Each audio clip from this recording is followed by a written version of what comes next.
trabalhadores desprezados e os marginalizados.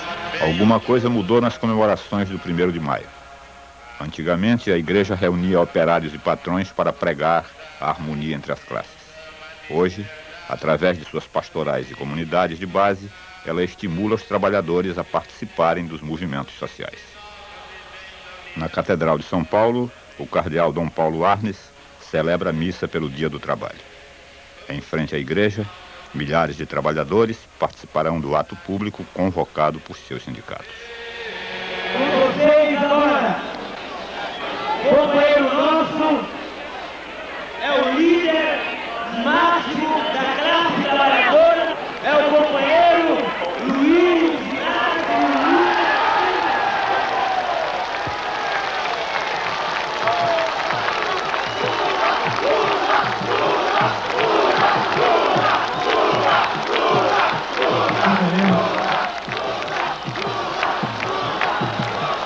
Companheiros e companheiras, esse 1º de maio é um 1º de maio um pouco diferente de outros 1º de maio que nós já tivemos nesse país. É um 1º de maio realizado embaixo de um novo governo. É um 1º de maio que pega a classe trabalhadora esperançosa, que pega a classe trabalhadora cheia de expectativa e que pega a classe trabalhadora com a esperança de que alguma coisa possa mudar no ano de 1985.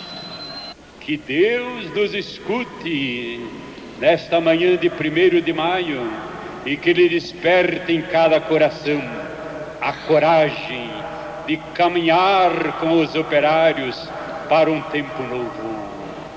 Precisamos de justiça social, todos juntos. Precisamos de justiça social. Mas para tanto, é preciso acordar os próprios operários.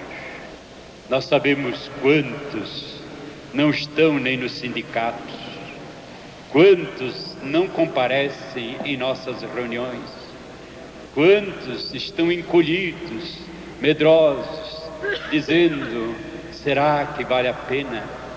Então é preciso que chegue alguém e lhe diga: você tem o apoio das comunidades de base, você tem o apoio de todos que lutam pelo Evangelho, você tem o apoio do povo do Brasil, que é mais de 80% operário.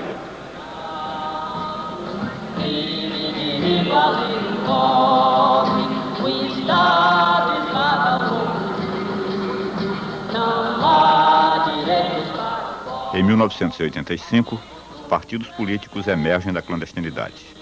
O movimento sindical se fortalece e o país reencontra as liberdades perdidas em 20 anos de ditadura.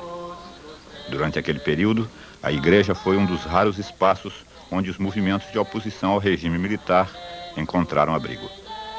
Hoje, diante de um Brasil que se democratiza, a igreja terá que redefinir seu papel social.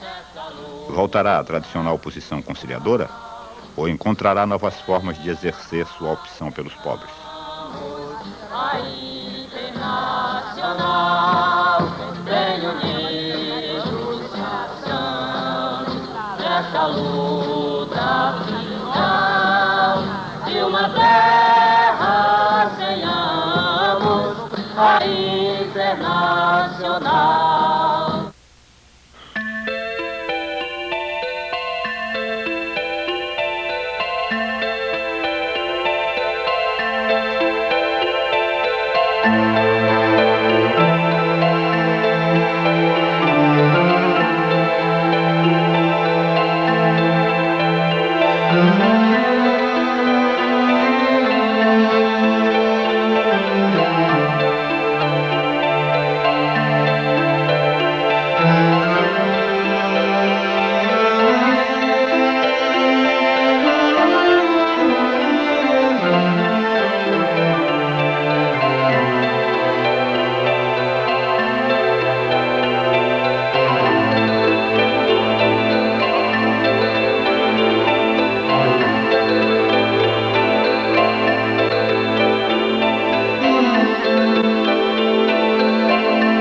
Baixada Fluminense, 5 milhões de habitantes, área das dioceses de Duque de Caxias e Nova Iguaçu.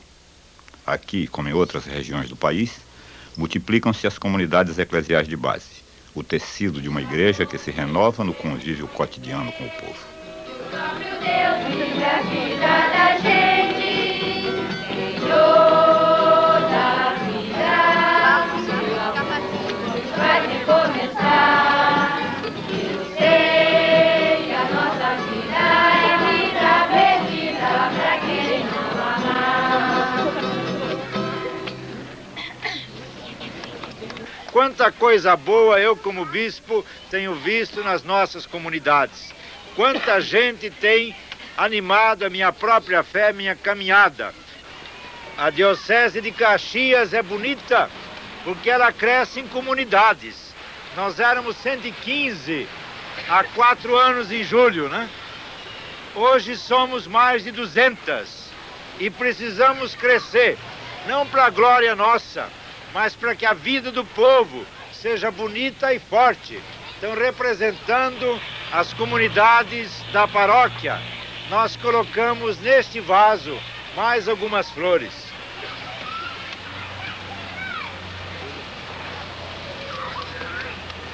O Concílio Vaticano fala da Igreja como povo de Deus. E o povo é um povo que caminha junto. Faz parte do Evangelho nós caminharmos em comunidade. É por isso que desde 62, todos os planos pastorais da Igreja no Brasil, em nível nacional, nas dioceses, fala da Igreja Comunidade. A Igreja das Comunidades é uma bênção para a nossa terra, porque elas se tornam uma escola de participação, é um ambiente de fraternidade, de solidariedade. As comunidades no Brasil se tornaram um fermento de vida que faz o pão crescer, faz o povo mais forte, mais unido. As comunidades no Brasil significam a união do povo, o fortalecimento, um caminho novo e um tempo novo. As comunidades revelam aquilo que a gente sonha. O povo unido jamais será destruído, marginalizado. A comunidade eclesial de base é junto nós, né, unidos na mesma fé, no mesmo espírito, em oração também, que faz parte, né, de todo o nosso conteúdo, né? Descobrir assim como nós podemos solucionar os problemas, né, do bairro. Sabemos que os problemas são muitos, ou seja... As comunidades eclesiais de base não obedecem a nenhum modelo. Nas periferias urbanas são os grupos de bairro. No campo, confundem-se com o povoado. Entre os índios é a própria aldeia. Cada uma delas é única, mas em todas, a leitura da Bíblia liga a fé à vida cotidiana. Agora, um sozinho... Conforme seus participantes, as comunidades de base se diversificam. Os jovens formam seus grupos, os trabalhadores criam equipes de pastoral operária, as mulheres organizam os clubes de mães. O Clube de Mães é um movimento de mulheres. Ela surgiu no seio da igreja no sentido de atingir a mulher sem vez e sem voz da Baixada. Podemos contar hoje com um número aproximado de mais ou menos 300 grupos e a gente tem como motivação maior o aprendizado. E a partir deste aprendizado, que é o crochê, tricô, costura, a gente tenta levar a mulher a uma consciência maior.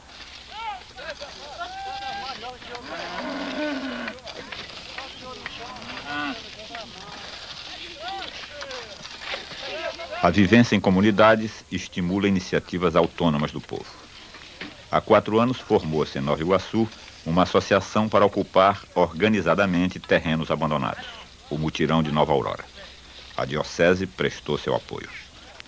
Hoje, os mutirões se espalham por toda a Baixada. Já são 20 mil famílias que demarcam seus lotes e constroem casas com a ajuda de outros moradores. O esforço coletivo desperta a participação e a solidariedade.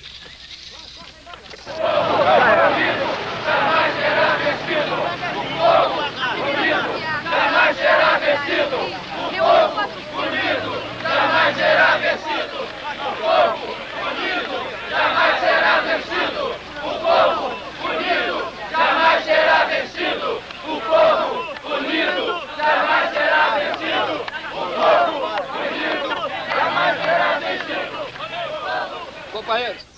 nessa luta não existe uma liderança. Não é o companheiro Azevedo, o companheiro Bastos, o padre Eduardo, o Fernando da CPT.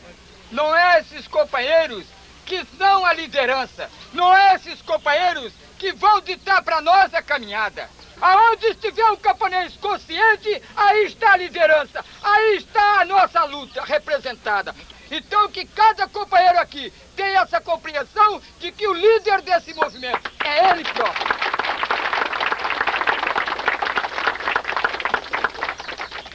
Esse movimento, essa luta dos mutirões, não está presa a nenhuma religião, assim como não está presa a nenhum partido. Nós temos aqui o padre Eduardo, o padre Geraldo, que tanto apoio tem nos dado, porque fala a nossa mesma língua, porque não nos impõe condições nenhuma, porque nós realmente somos independentes e caminhamos conscientes de que a gente é que vai traçar os nossos destinos, levar a nossa luta sem interferência, sem ingerência de quem quer que seja. Os movimentos de renovação da Igreja no final dos anos 50 são um dos marcos da Igreja da Libertação. As mobilizações populares e o debate dos problemas nacionais giravam em torno do subdesenvolvimento, das precárias condições de vida de milhões de brasileiros. Vitoriosa em Cuba, a guerrilha aponta na América Latina o caminho da revolução e do marxismo. Entre o espectro da miséria no terceiro mundo e a ameaça da Revolução Socialista, a Igreja sentia-se deslocada e anacrônica. De Roma sopram ventos de mudança. O Papa João XXIII convoca um concílio ecumênico sob o lema do diálogo com o mundo moderno. Inaugura-se a era da atualização da Igreja. Nova teologia, maior liberdade e valorização da atuação do leigo. No Brasil, o movimento leigo da Ação Católica, presente entre operários e intelectuais, assume seu cunho mais político no ambiente estudantil, com a Juventude Universitária Católica, a JUC. Outra frente de atuação renovadora dos leigos foi o movimento de educação de base. Usando o rádio, o MEB estimulava milhares de camponeses a se organizarem em pequenas comunidades. Muitos dos seus animadores vinham da JUC e traziam um projeto político de socialismo cristão. A radicalização do movimento estudantil e a pressão conservadora da hierarquia levam os líderes da JUC a fundarem uma organização de inspiração cristã, mas independente e exclusivamente política. A Ação Popular é uma continuidade e uma ruptura com este movimento que vem da Ação Católica. É uma continuidade porque ele traduz a inspiração cristã no campo político, porém autônomo da hierarquia da Igreja, que a essa altura já fazia uma série de pressões sobre os movimentos de JUC e de JEC daquela época. E é uma ruptura porque ele depois vai se desenvolver como uma consciência política, né, que vai muito mais além do que o pensamento social e político da Igreja da época colocava. O comprometimento político dos leigos não era acompanhado pela hierarquia. Embora mantivessem um relacionamento cordial com o presidente João Goulart, os bispos temiam os desdobramentos da campanha popular pelas reformas de base. Mas as reformas não sairiam do papel. Antes que Jango as pusesse em prática, os militares detonaram o golpe de abril de 1964.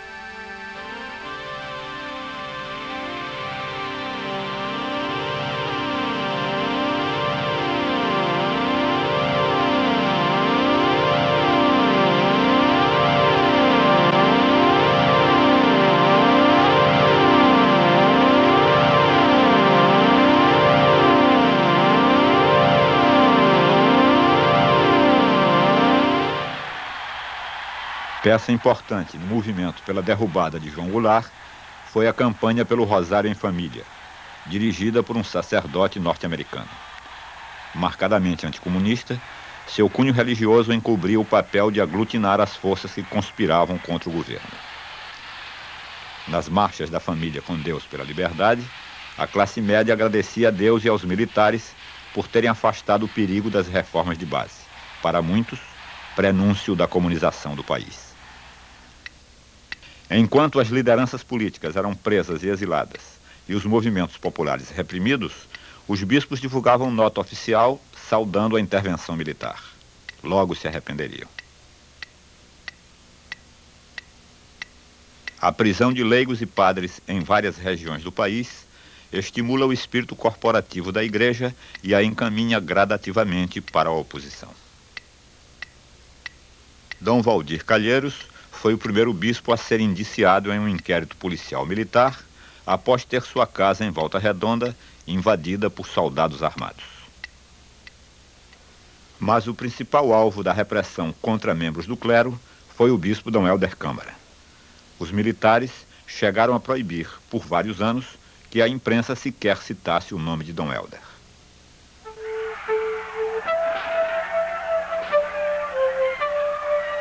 Durante o ano de 1968, a cena política se radicaliza. Pela primeira vez desde o golpe, voltam a se realizar manifestações de rua. Os estudantes são a vanguarda e vários padres os apoiam. 1968 é também o ano da Conferência Episcopal Latino-Americana. Em Medellín, os bispos do continente assumem o compromisso com a mudança das estruturas sociais e incentivam as comunidades de base que no Brasil começam a surgir com a participação de leigos e padres formados na ação católica.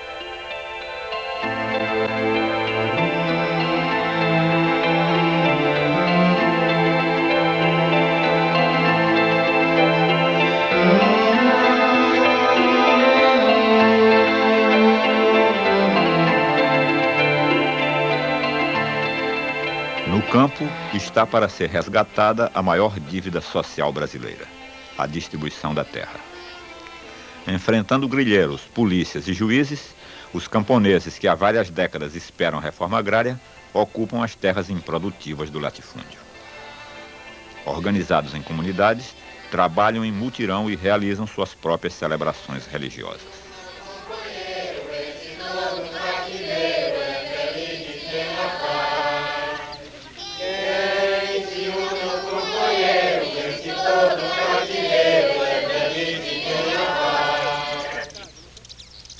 Nosso Nordeste sofre muita falta de água e de terra para o nordestino trabalhar, e é esse o caso que está dando a maior necessidade do Nordeste.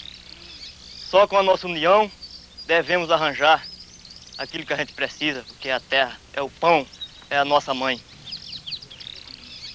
Em nome do Pai, do Filho e do Espírito Santo. Amém.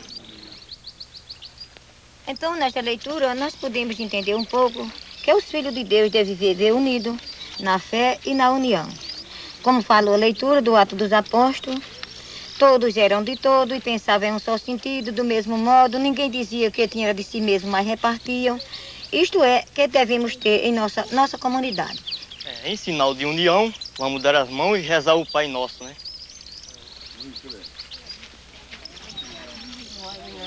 Pai Nosso, tu que estás no céu, santificado seja o vosso nome. Venha a nós o vosso reino, seja feita a vossa vontade, assim na terra como no céu. O pão nosso de cada dia nos dai hoje, perdoai as nossas ofensas, assim como nós perdoamos aqueles que têm ofendido. Não deixei cair em tentação, livrai-nos do mal.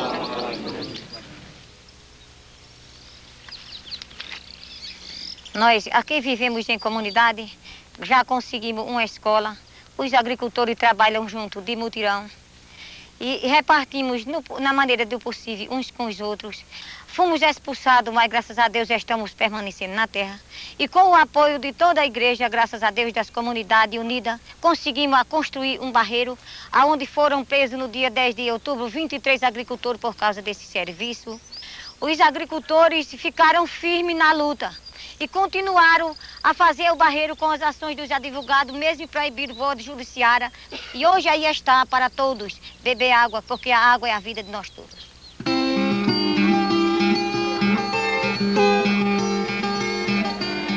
Oi, pessoal! Sou lindo! Já vem de novo. Muito bem, pode seguir a luta, não tem você tá fazendo aqui? Eita, tô lascada. O capitão João Você é da igreja? Sou, capitão. Você é do sindicato? Sou, capitão. O que é que você faz no sindicato? Agora eu tô sendo a tesoureira do sindicato. E o que é que você faz na igreja? Na igreja, como no sindicato, eu ajudo os pobres. Eu tenho uma fazenda, tem 2 usinas, olha aí. E pra você ver como a gente tá no poder, viu? A autoridade é maior aqui. Eu vou mandar prender essa mulher, vocês vão ver, vocês vão ver. Eu estou preso aqui porque fui um lutador pela vida minha de 10 filhos que tenho. E lutei 2 anos para conseguir e conquistar uma terra que a gente há muito tempo precisava para trabalhar para o sustento da nossa família. E por causa disto, fiquei muito visado dos proprietários por aí, né? Então eles tentam me castigar com falsas calúnias, mas para isto a igreja tem acompanhado com grande desempenho e eu acho ser muito válido isto, né? Porque a igreja está mostrando que é a igreja humana mesmo, onde existe conflito, ela tem acompanhado muito bem e tem feito tudo pelos trabalhadores. Bom, aqui na nossa região até 1980, o nosso sindicalismo, então, era basicamente sustentado no assistencialismo, ou seja, na assistência médica, odontológica, e sem um encaminhamento da luta dos trabalhadores, concretamente. Então surge aí a pastoral rural como um espaço específico mais para discussões dos trabalhadores, né? E com a prática desenvolvida pela pastoral, do trabalho de base, do trabalho junto aos trabalhadores, né? E o encaminhamento dos problemas abordados pelos trabalhadores através dos sindicatos, ou seja, por dentro ou envolvendo o movimento sindical. Então surge com isso uma série de mudanças na qualidade do nosso sindicalismo, né? Para assessorar sindicatos, oposições sindicais e comunidades de base, a Diocese de Guarabira criou o Serviço de Educação Popular, SEDUP. Utilizando recursos que vão do teatro de bonecos ao audiovisual e o vídeo, o SEDUP produz material de comunicação, presta assistência jurídica, promove cursos de formação e de alfabetização. São, te, to, ti, tu, tá. Então, esse pedacinho da família Ti, o que a gente vai fazer com ele? Juntando uma palavra, um pedaço com o outro, dá para formar uma palavra. Tá. Tá. Quem quer vir formar aqui? Escreva aí, Zé, o nome do nosso companheiro.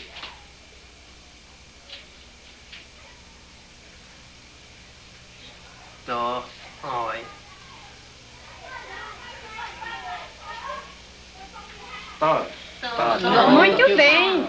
O nome do nosso companheiro Todd. Um companheiro pobre, pai de família. A única coisa que ele tinha era 10 filhos com modalidade de comer. Estava lutando na vida com modo de arrumar. O maior crime praticado que o nosso companheiro fez e estava fazendo até hoje era somente rasgar a terra para dela tirar o alimento para sustentar os 10 filhos que ele tinha em casa para dar de comer. Nós vimos muitas pessoas dizer que o dinheiro que os fazendeiros estavam dando, a polícia, o juiz, o dinheiro que eles estavam comendo para não soltar ele, mas teve força. Os nossos companheiros ainda encontraram força que libertaram ele hoje. Para nós é o maior prazer hoje que a gente tem de estar aqui estudando e refletindo e falando sobre ele.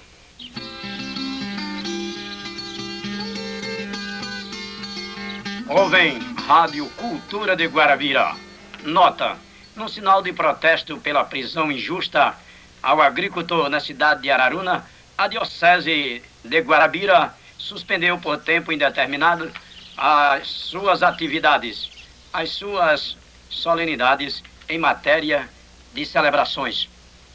Logo após a libertação do agricultor, a Diocese de Guarabira resolveu celebrar uma missa em ação de graças pela liberdade de seu Tota, o agricultor de que falamos.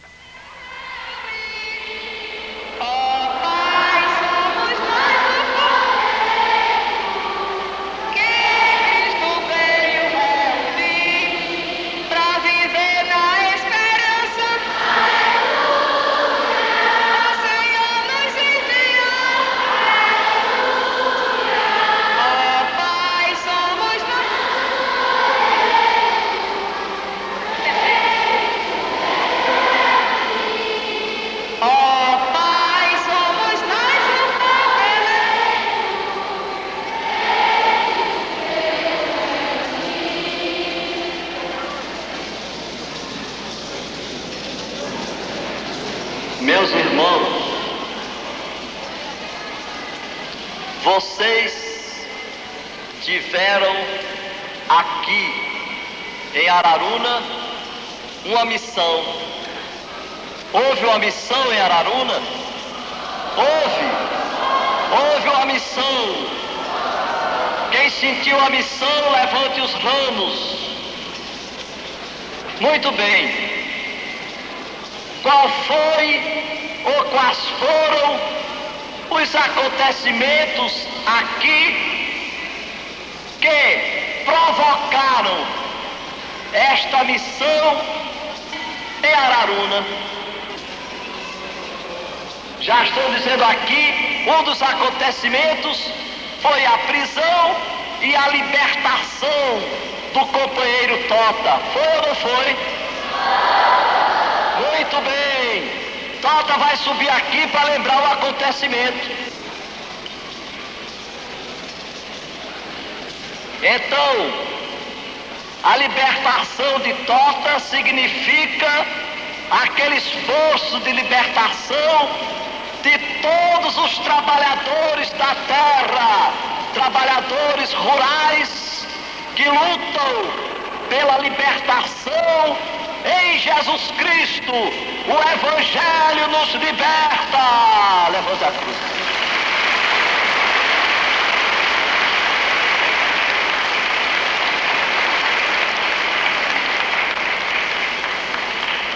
Viva a libertação dos trabalhadores!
A prelazia de São Félix do Araguaia tem sido cenário de frequentes conflitos entre os grandes fazendeiros e aqueles que trabalham a terra, mas não a possuem, índios, poceiros e peões. O bispo poeta Dom Pedro Casaldáliga e os agentes de pastoral passam pouco tempo em casa. Sua atividade exige que se desloquem para os vilarejos isolados em meio aos latifúndios. Participam do trabalho no campo, animam as comunidades e celebram com o povo do lugar. E nós, graças a Deus, estamos aqui, firmes, né? Plantando, colhendo, a criançada na escola, enfrentando a vida, né? Com fé em Deus. Então eu queria que nesta hora lembrássemos essa luta toda e lembrássemos também tantos companheiros aqui no Mato Grosso, no Pará, nessa Amazônia, no Goiás, lá no Bico do Papagaio, sobretudo, né? Enfrentando os mesmos problemas de terra. Perseguição de tubarão, de pistoleiro, a justiça se vendendo. Vocês lembram que na festa do padroeiro vencemos a sementeira, agora estamos vencendo a colheita que Deus nos dá, os frutos da terra.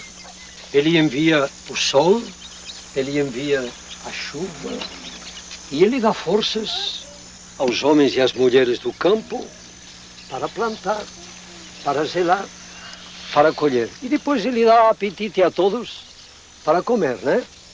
Então vamos agradecer esta colheita que o Senhor nos dá.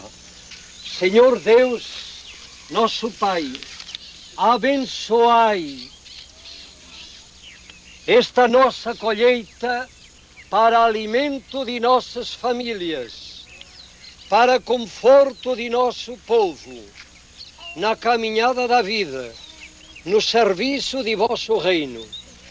Dai de comer aos famintos, dai fome de justiça e o desejo de vós a todos os vossos filhos da terra. O problema da terra é o maior problema do Brasil. Despejo de lavradores, inchaço nas grandes cidades, violência no campo, fome. A igreja voltada para o povo sentiu finalmente esse problema, criou a CPT, a Comissão Pastoral da Terra, para assessorar os lavradores, ajudá-los na sua consciência, estimular os seus organismos de classe e dar a toda a igreja do país uma consciência nova frente a essa problemática do campo e sacudir também a consciência nacional. Se alguma coisa o Brasil tem é terra, terra suficiente para todos.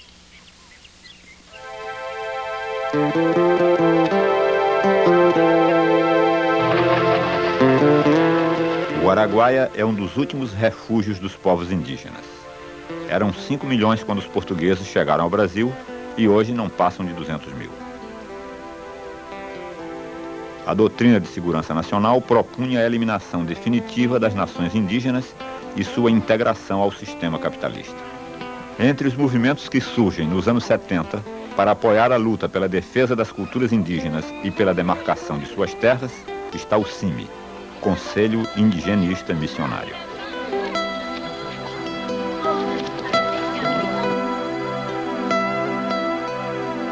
O CIMI nasceu para atender a necessidade dos missionários das áreas indígenas, isolados e desafiados pelo Concílio Vaticano II, uma nova pastoral, e pelas reivindicações da antropologia. O CIMI possibilitou uma nova consciência nos missionários, já não mais uma evangelização compulsória, respeito total às culturas, e possibilitou também que os próprios índios, tomando consciência dos seus direitos, se reunissem em assembleias e reivindicassem, em primeiro lugar, a terra, o seu hábitat, e, em segundo lugar, a sua autonomia. Dentro do Estado brasileiro, muitas nações diferentes.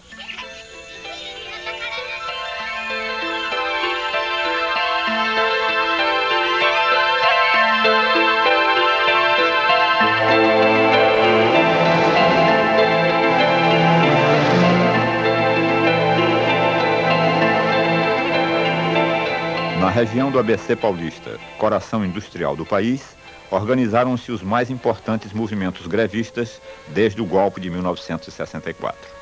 Aqui iniciou-se a formação do Partido dos Trabalhadores e da CUT. Pouco a pouco, a igreja foi trocando a defesa da ordem e da propriedade pela defesa dos direitos dos trabalhadores. A burocracia das cúrias e a formalidade das paróquias cede lugar a equipes de coordenação, comunidades de base e grupos de pastoral operária.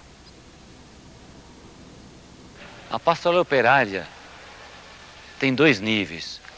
Um em que a igreja inteira, como um todo, assume a sua responsabilidade de ser presença no meio dos trabalhadores.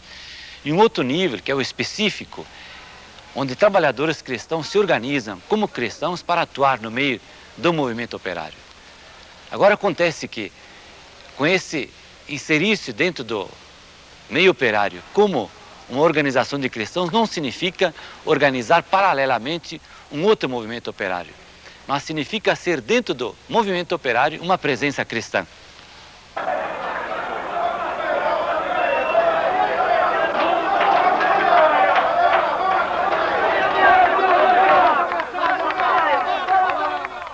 Em abril de 1985, os metalúrgicos do ABC deflagraram nova greve por maiores salários e melhores condições de trabalho. O país vivia um delicado momento de transição política, agravado pela agonia do presidente Tancredo Neves. O movimento grevista é criticado pelos liberais como uma radicalização inoportuna. A equipe da Pastoral Operária de São Bernardo discute a sua participação na sustentação da greve. Os trabalhadores estão muito mais bem organizados do que todos os outros anos que foi feito greve. A gente vê na fábrica, eu trabalho na Ford, você vê os patrões, a gente tem que coçar a cabeça e saber o que fazer, né? E provocando para que a gente decrete greve dentro da fábrica, né? Porque é muito bom para eles, uma greve agora para eles. E a gente acha que decretar uma greve dentro da fábrica não vai ser bom para nós, né? Então nós vamos esperar quando a fábrica normalizar e a gente dá um troco.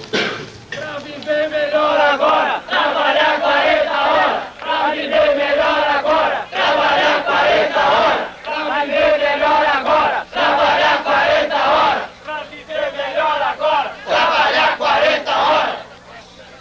Nós entendemos que o papel da igreja nos nossos movimentos no ABC foi fundamental e garantiu, nos deu possibilidade de continuidade do movimento, mesmo com a decretação das ilegalidades da greve, com as cassações e das diretorias. Nós conseguimos, a partir do entendimento, principalmente do companheiro Dom Cláudio Rumes, em nos cedendo as dependências da igreja e em alertando todas as igrejas da região para que fizesse arrecadações de alimentos na sustentação do movimento. Quando pessoalmente, como bispo de Santo André, do ABC Paulista, tenho participado das greves de 79, 80 sobretudo, eu tenho procurado sempre manter-me realmente numa posição de serviço aos trabalhadores, nunca numa forma de querer organizar ou comandar, porque isso é da responsabilidade e da legítima autonomia deles de fazê-lo. E também quando estive na mediação, nas negociações, não foi propriamente para mediar entre injustiçados e aqueles que provocavam injustiça, mas para me pôr em defesa daqueles que eram os injustiçados no momento, claramente os injustiçados que eram os operários. Nós temos que decidir aqui se mesmo com a decisão, com a sentença do tribunal, se nós vamos continuar ou não paralisados.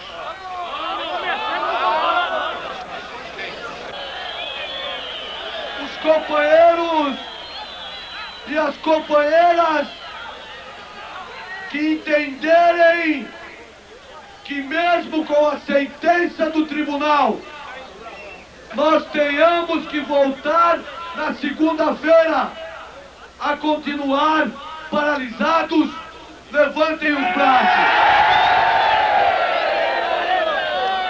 Permaneçam com os braços erguidos.